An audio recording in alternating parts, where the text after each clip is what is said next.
রাখালদের গরুগুলা গোয়ালঘর থেকে বের হওয়া শুরু হয়ে গেছে, আর মাত্র হাতে গোনা কয়েক দিন বাকি।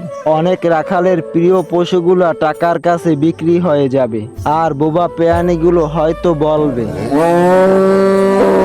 চলে যাচ্ছি, আমার জন্য দোয়া করিও, আর তোমাকে কখনো কষ্ট দিব না।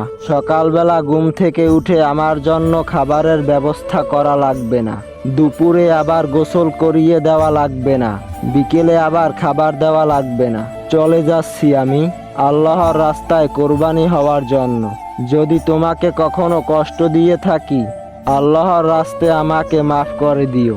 গোনা কয়েক দিন বাকি। অনেক রাখালের প্রিয় পশুগুলা টাকার কাছে বিক্রি হয়ে যাবে, আর বোবা পেয়ানিগুলো হয়তো বলবে, চলে যাচ্ছি, আমার জন্য দোয়া করিও, আর তোমাকে কখনো কষ্ট দিব না। সকালবেলা ঘুম থেকে উঠে আমার জন্য খাবারের ব্যবস্থা করা লাগবে না, দুপুরে আবার গোসল করিয়ে দেওয়া লাগবে না, বিকেলে আবার খাবার দেওয়া লাগবে না। চলে যাচ্ছি আমি আল্লাহর রাস্তায় কোরবানি হওয়ার জন্য।